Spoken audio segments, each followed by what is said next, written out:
Good morning, friends. I'm Aarti. I'm going to dictate you transcription number 12, Kailash Chandra. Please like the video, subscribe the channel, and press the bell icon. 5 seconds.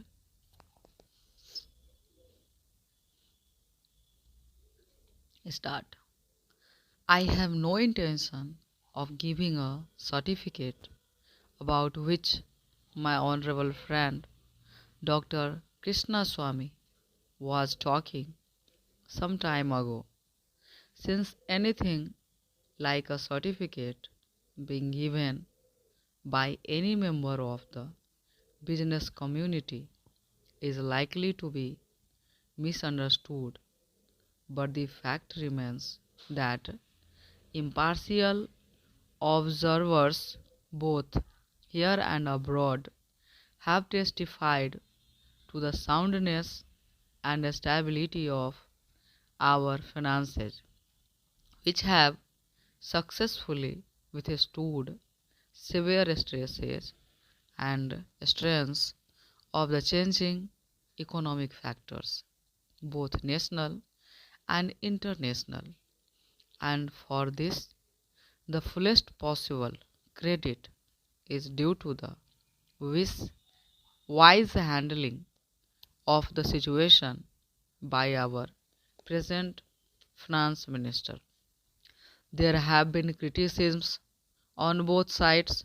Some have described the budget as pro big business, as something which has brought about a boom in the stock exchange, and as something which has brought about satisfaction in the business circles. The fact is that if there has been any satisfaction, it has been due purely to negative features of the budget, and not because any positive relief in any direction has been given to business or industry. It is true that there were certain fears in the minds of the business community that, in view of the expanding and growing needs of the center, the finance minister might resort to certain further additional taxation.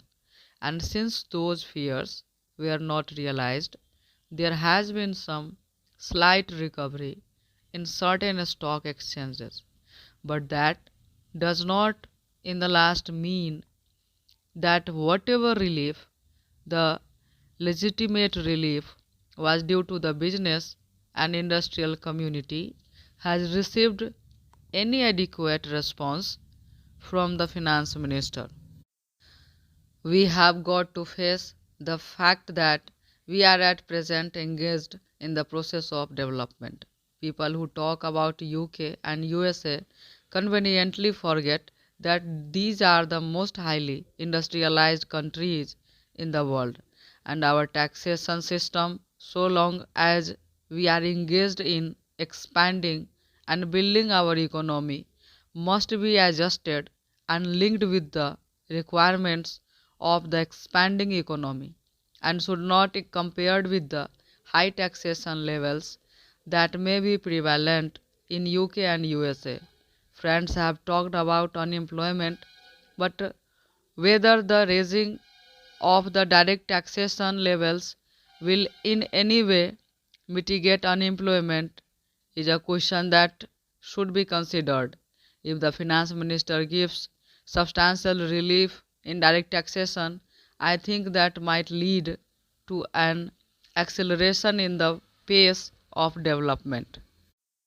So it has to be considered whether it is relief in taxation which will lead to a reduction of unemployment, or whether it is raising of taxation to the utmost levels which will dry up the resources and channels of capital formation, and thereby not only retard all further development but might also throw the functioning of present industries out of gear. So my submission is that when the taxation inquiry committee has been appointed, it is only logical to expect that no substantial changes in the taxation structure will be made until the findings of that expert committee are known, until we know the incidence of taxation in the various sectors of our economy. Now coming to the question of deficit financing, I am afraid that my esteemed friend's attitude was somewhat different from the line of opinion in the business and industrial community. Not that we advocate deficit financing for bringing any artificial rise in prices, but the fact is that those who have criticized deficit financing have not suggested any other alternative or made any other constructive suggestion which will bring about necessary development plans. After all, the fact has got to be faced that whatever program we have set out in the national plan should go on unimpeded by the financial considerations, and assurance has been given by the finance minister that so far as financial resources are concerned, he will ensure that the 5-year plan will not in any way be retarded. In this connection, I can only say that deficit financing is one thing so far as the revenue budget is concerned. So far as normal expenses and expenditure are concerned, certainly nobody would advocate deficit financing, which might be very undesirable, but when it is a question of doing something abnormal, of investing something in productive channels, then certainly some risk has got to be taken, and I think the finance minister has been fully cautious in taking whatever measures he has so far. We know the measures that the government took for contracting money supply about the end of 1950 and certain other measures adopted which brought about a slump.